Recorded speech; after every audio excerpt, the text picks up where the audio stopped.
We're talking shop with Meho, and we're talking about the Drunk Drivers Off the Street program. And that program started, what, 2 or 3 years ago? About 2 years ago. 2 years ago. And I remember when they first came on, because it just started, and actually I knew exactly what was going to happen with it. But tell us how it's grown since then. Well, since our TV appearance we made, the company just snowballed into something bigger. Really? And then we've been on other TV shows and stuff like that. Cool. So we've been on Jonesboro's TV station and then Springfield's TV station too. So just before New Year's, and on New Year's we hit our record of most people driven. It was 167, I think, people in one night. Now, is that all just right here locally? That was all in Mount Home. Wow. Wow. Yeah, that's you cool. were very, very busy. Yeah, we had 5 cars driving, and every car had 2 drivers, so we had a lot of volunteers. Now, for people that don't know what Drunk Drivers Off the Street is, tell us briefly. It's a designated driving service, and what we do is we take you and your car home for free, so you won't have to. Not only the person, but you take the car with we take your car home for free, just to avoid the excuse of driving drunk. Oh, I don't want to pay for it. It's free, so you don't have to worry about it. I don't want to leave my car home. Oh, we'll drive it for you. So. And this is an all-volunteer thing. It's 100% volunteership. Okay. So how does someone become a part of this DDOTS? Well, if someone wanted to become of the DOTS, as some call it, it's really the DOTS. It's really, you're supposed to say DOTS when we started out. Then people started saying, like, we answered the phone and we said, this is DOTS, how may we help you? Like, is this DDOTS? Or like, okay, yeah, it's the same thing, but yeah. But if you wanted to volunteer, you would like call our number, 656-4444, easiest number ever. And you would say, is there any possible way I could get into this, And we'll do an interview with you, see if you make the cut, and then we'll try you out for one night, and then if you want to keep coming, you keep coming back, because we always need volunteers. Is there any background checks that you do? Not really. No, just on the honor system right now. That's how we go. Just tell us you didn't kill anyone, it's all good. Yeah, okay, good. You never had any DUIs yourself, that sort of business. Now, what about the gas and stuff? Who pays for your gas? We have sponsors, and we get all our funding from donations and sponsorships. Okay. And that helps us out tremendously. All our sponsors, we couldn't be here without them, really. So, and with paying for gas and stuff like that, a lot of people just be like, here's a gas card, and you're like, oh, appreciate it so much, and that'll cover about $50 will cover us every night on gas. So you do this 7 nights a week? We used to do it 7 nights a week, and we didn't have any closing times, and as we grew, we knew more what to do. We gave ourselves a closing time, and then we got Sunday off, and now we have Sunday and Monday off, so we work 5 days a week. Because there's not as much demand, obviously. They tied them on Friday and Saturday, I suppose. Friday and Saturday are busiest days of the week. So. I imagine. No, when you do a volunteer setup like that, I'm sure that you have to schedule people to be on. Because, you mean for volunteership? Yeah. Okay. Right. We try to, but since it's volunteership, you can't really say you have to work, The volunteers will come up to us and say, hey, I'm available on these days and these days. If you need me, let me know. That's usually how it goes. So they're kind of on call. Everyone's not just sitting around a central location, generally speaking. Sometimes it is. Sometimes it is. Because we just got an office, so we all just hang out there and wait for calls. So we hate the busy nights because we never get to play any video games. So, so it's basically you go to the office to play video games.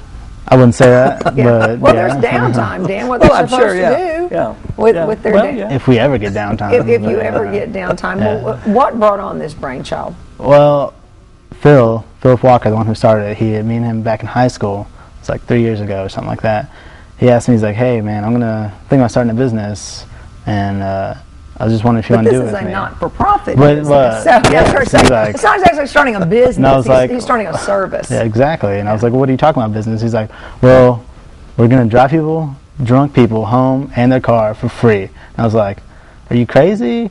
But I went with it anyway. Yeah. And here I am. This business model is going to make me rich. How? It's like, I guess, I don't know. He owes me one, I guess. Is there a point where this idea becomes a profitable business or a nonprofit entity or what?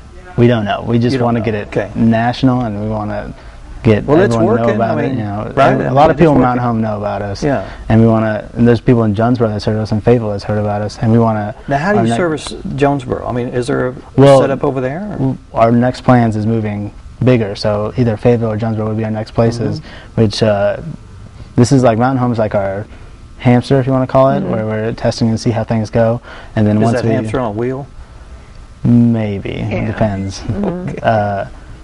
We'll try a mountain home and see how it goes, and then once we perfect it, we'll either go to those bigger college places and a lot of bars. I would venture to say that you'll eventually meet up with somebody that will show you or want a national company that will want to sponsor something like this. Now, let me ask you, the establishments that serve alcoholic drinks, do they post your numbers, and are they pretty well connected with what you do? Every bar in Mountain Home has our cards, and they have them at the bar, so there's a pretty good chance if you're at the bar you'll see our name, or if you ask someone how will I get a ride, they'll say just call D-Dots. I'm sure they encourage some people to, why don't you let me call D-Dots a lot of times a bar calls us like, hey man, we got this really, really drunk guy, and those are the calls we really don't want to make because we don't know how they are, if they're too belligerent, they don't know who to call type Have thing. you had some trouble with belligerent people? You'd have to. Yeah, I've had a couple things going on, but that person really needs to say, I need to be taken home, right? Instead of saying you're being forced to leave. That's how it is. Yeah, but a lot of the times when the bar calls us and say that they need to be driven home, they really do need to be driven home. Yeah, but them recognizing they need to be driven home is not the same thing. Yeah. But ever since we've been open, we've driven about 6,000 people since we've incorporated. But you don't have a single sponsor.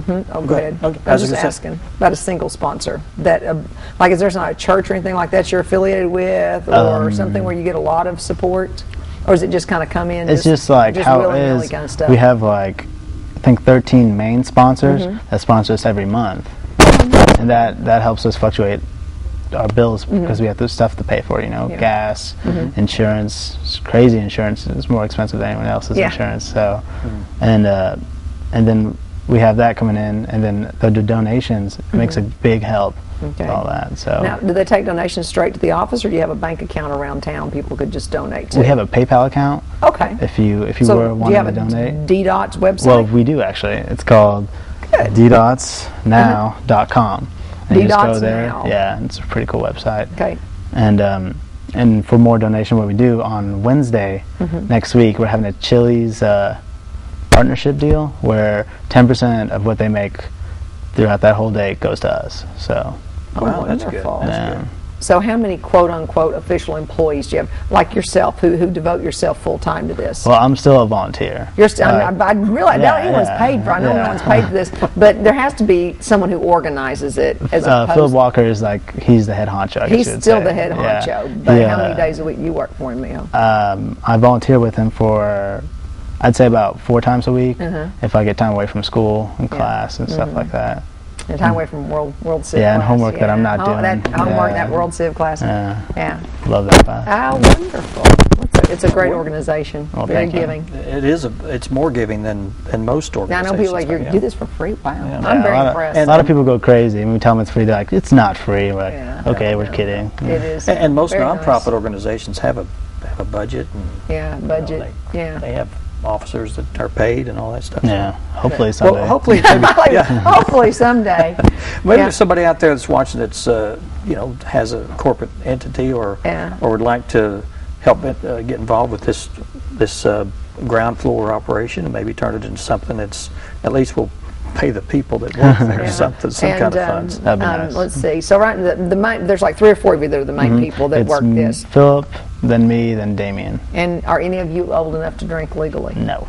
I didn't think so, and that's what But you're old enough to drive. They're old enough to drive. This is true. But for those people, and there are some who carry on about the young generation, you are certainly something to be proud of, Meho. Thank you. Yeah, this is wonderful. Yeah, and we get a lot of high school kids that want to get some volunteer hours. We make sure that they're safe with us, but they ride around with us. So. Well, I think that would be an important thing, and that you've been doing it for a few years or a couple years, and at least you've probably seen most everything that you're going to see as far as being in a safe environment and how to keep yourself safe. Yeah. And that kind of thing. Well, that's what I thought too. Though a couple weeks ago, there's a pretty big fight that tried to break out, and I had to pull over and call the police. And the Oh, police this were fight In your inside car? the vehicle? inside the limo. Did you have two people? It was 2 people. It was Okay. like 2 parties. It was 2 people in the back and like 4 people in the middle.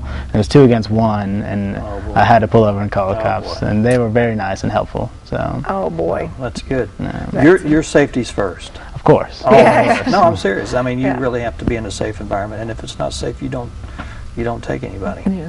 So, I mean, those people are banned, so we don't have to worry about driving them anymore. so you have a policy on that. Yes, we have a policy on, like, if they're being too belligerent and just not being very disrespectful and don't really want to help us out because we're trying to help them out, we don't have to take them because it's a volunteership. Just because you call doesn't mean we have to come pick you up. Right. Yeah. Well, you forget that when you're inebriated. So, I mean, If, Yeah.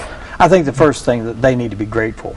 yes. And if the gratefulness We would is out love the that. window, then they either can walk home or Yeah. spend the night in jail, maybe. Yeah. Well, 2 guys did. So. yeah, they can just call the cops and come visit with them about getting home. That would work out. Well, Meho, thanks so much for Thank being you very here, much. and Thanks for having me. come back from time to time. Tell us how you're doing. You know, we'd like to know how it's progressing. We'll you know? we won't forget the little people. So. Yeah, I like that. Isn't he a charmer? Good he is. Yeah. And we are the little people here, and we thank you so much for being here. Thank you. All right. Yeah. Up next, we're going to kind of switch gears and talk with those at the Twin Lakes Playhouse about an upcoming production featuring Patsy Cline, and we'll talk to some of the people involved with that.